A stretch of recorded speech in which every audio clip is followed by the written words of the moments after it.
السلام عليكم البنات، عواشركم مبروكه ونتمنىكم على خير وبخير. معكم امال كنقدم لكم البريوات باللوز معسلين بطريقه جديده ومبتكره اللي كندخلوا فيها اللوز مقلي مهرمش. دابا نبداو معكم على بركه الله. عندنا هنا 40 غرام الزبده، عندنا معلقه صغيره ديال القرفه، 2 معالق ديال ماء زهر، 200 غرام ديال اللوز مقلي ومهرمش، معلقه صغيره ديال المسكه الحره مطحونه مع شويه ديال الكلاصي. وعندنا هنا كيلو ديال اللوز مفسخ مفزق ومفسخ كنطحنوا معاه نص كيلو ديال سنيده، واللي بغى الحلاوه تكون ناقصه يدير 300 غرام سنيده على حسب ذوق الحلاوه. ونبداو على بركه الله. ناخذوا اللوز كنديروا معاه القرفه، كنديروا معاه المسكه الحره، وكنديروا القرفه، كنديروا الماء زهر، كنديروا 40 غرام الزبده دايبه. صدقوني البنات كيجيو بهذه الطريقه كيجيو رائعين، يعني احسن من بريوات عاديين. يعني كنسقموهم بهذه الطريقه، طريقه مبتكره، يعني باللوز عقده باللوز مهرمش، يعني كيجيو مزيانين. كنزيدوا اللوز مهرمش هكا وكنخدموها هكا البنات.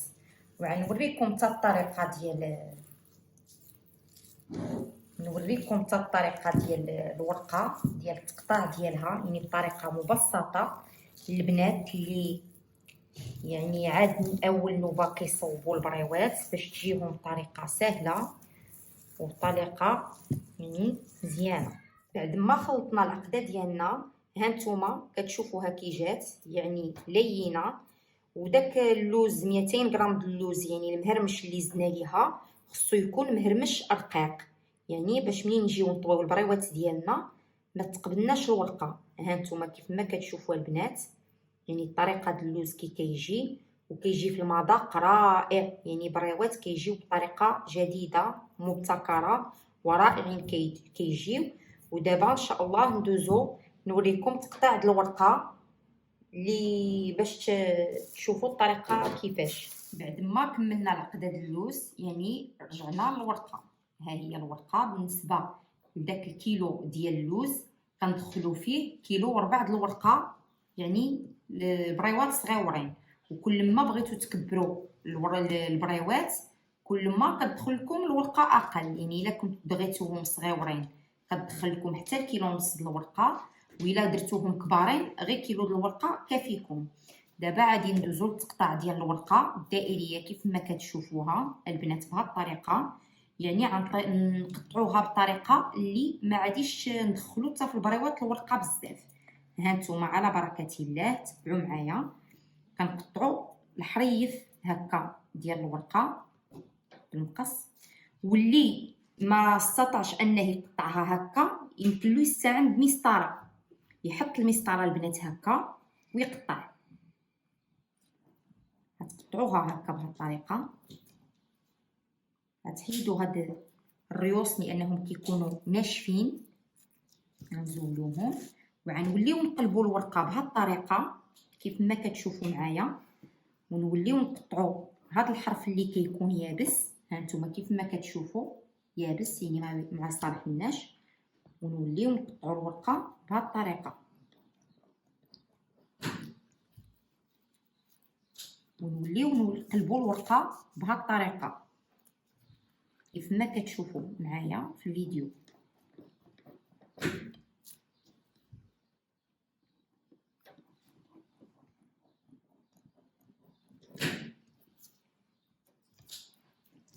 اللي ما استطاعش يقطعها هكا كيف ما قلت يمكن لكم تستعملوا بمسطره باش يجيكم القياس قد قد، باش تجيكم الشريط قد قد. تحطوا المسطره هكا وتقطعوا الورقه.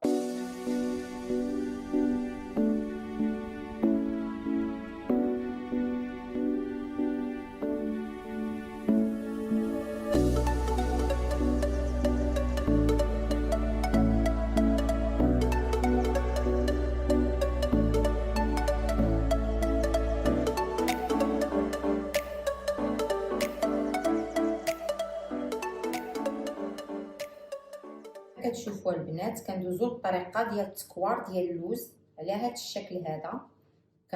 كنكوروا اللوز بهذا الشكل هذا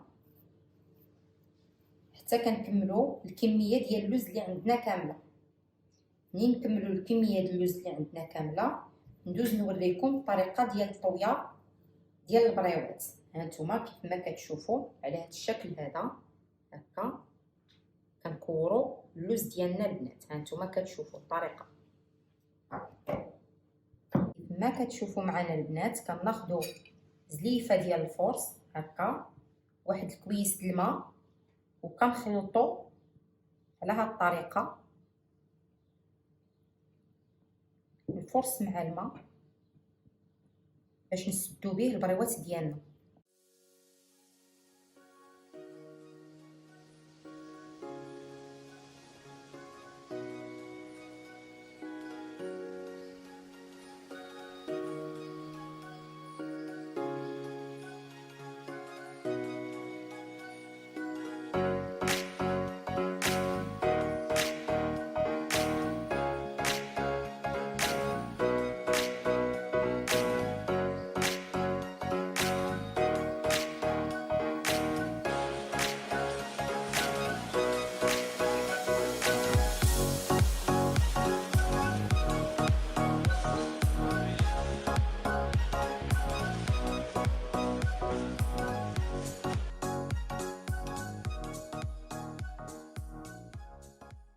ندوز معكم البنات كيف ما كتشوفوا ها اللوز ديالنا، ها الورقه ديالنا لي بوند اللي قطعنا هكا.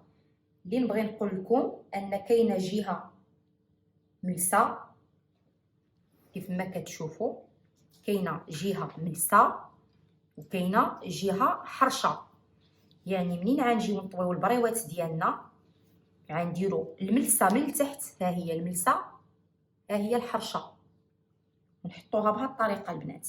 بهذه الطريقه نحطوها، نديروا الكويره ديال اللوز هنا، نديروها هكا على شكل مثلثه. ها نتنيوها الجنيب ونحاولوا نمشيو بهذه الطريقه.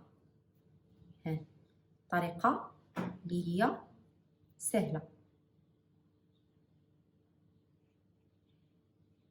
كنديروا الطحين هنا اللي صوبنا، كنكملوا طويه البريوه ديالنا، كتجي مطويه بهذه الطريقه البنات. ها هي. نولي نصوب معكم وحده اخرى باش تعرفوا الطريقه. هانتوما البنات كنديروا لها هكا، نمشيو معها على شكل مثلثه هكا هكا. كيف ما كتلاحظوا معايا البنات راه طريقه سهله، يعني ماشي صعيبه، يعني يقدروا يصوبوها البنات وكتجي مقاده، كتجي البريوه على هذا الشكل كيف ما كتشوفوا معايا. نتمنى هاد الطريقه تعجبكم.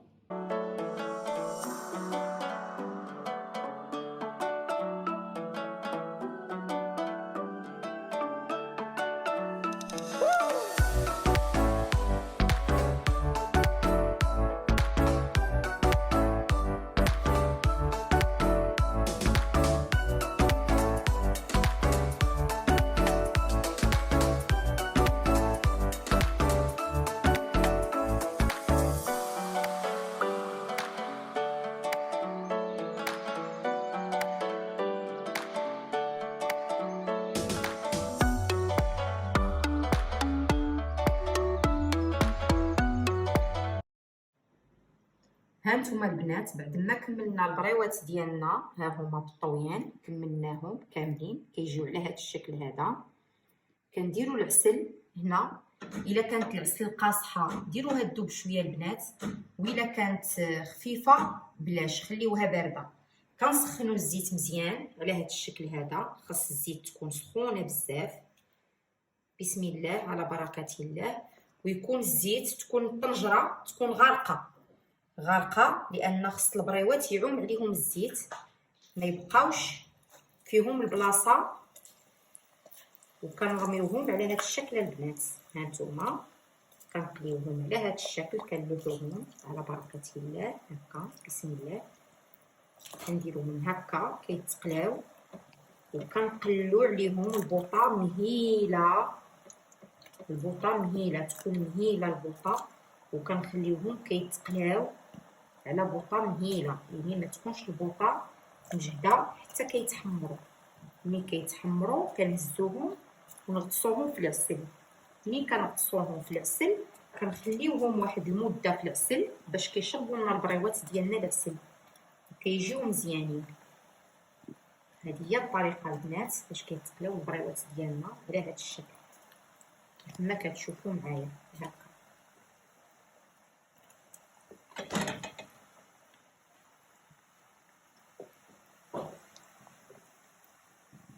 بهذه الطريقه كيف ما كتشوفوا هانتوما، بهذه الطريقه هانتوما تحركوهم هكا غير بشويه، ها هما على هذا الشكل هذا. البوطه مهيله كتكون، كنديروهم على بوطه مهيله باش كيتحمروا لنا على خطرهم على هذا الشكل البنات. كنتمنى يعجبكم الفيديو ديالي ديال البريوات بالطريقه ديال اللوز معقده واللوز مهرمش. كنتمنىكم تجربوهم، يعني شي حاجه اللي هي جديده، يعني قليل اللي كيديرها، اغلبيه كيديروهم غير باللوز عقده. كنتمنى البنات يعجبكم الفيديو ديالي، كنتمنى تكملوا يعني الفيديو كله، تبداوه من الاول حتى التالي باش ما تفوتكم حتى شي حاجه فيه،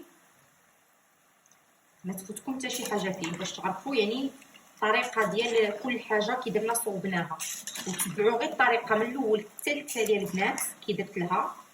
وان شاء الله غادي تصدق معكم هاد البريوات.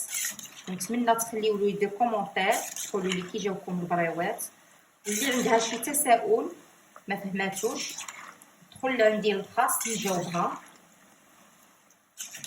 كنتمنىكم الفيديو ديالي اذا عجبكم تبركوا على زر لايك وديروا لي الجرس وتابوناو معايا البنات.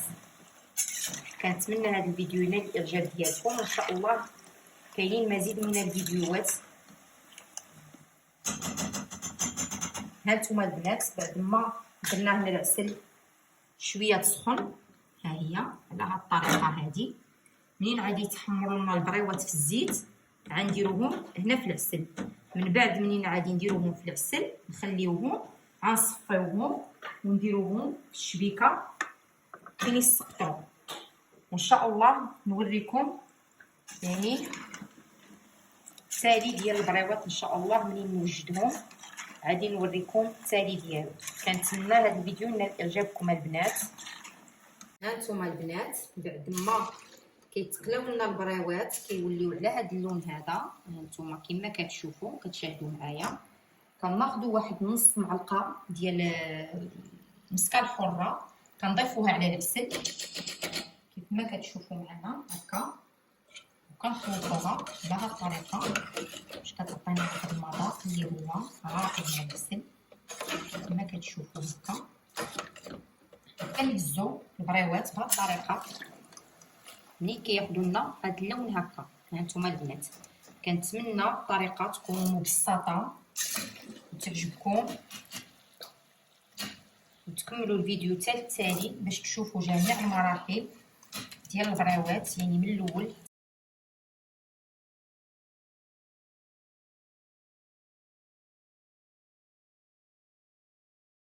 هانتوما البنات هذا هو الشكل النهائي ديال البريوات ديالنا اللي صوبنا باللوز محمر. كنتمنى يعجبكم الطبق ديالي، وكنتمنىكم البنات ديروا زر الاشتراك، وكنتمنى تبارطاجيو هذا لا فيديو مع الاصدقاء وحبابكم ان شاء الله. وكنتمنى ينال الاعجاب ديالكم، ومازال ان شاء الله وصفات اخرى ان شاء الله.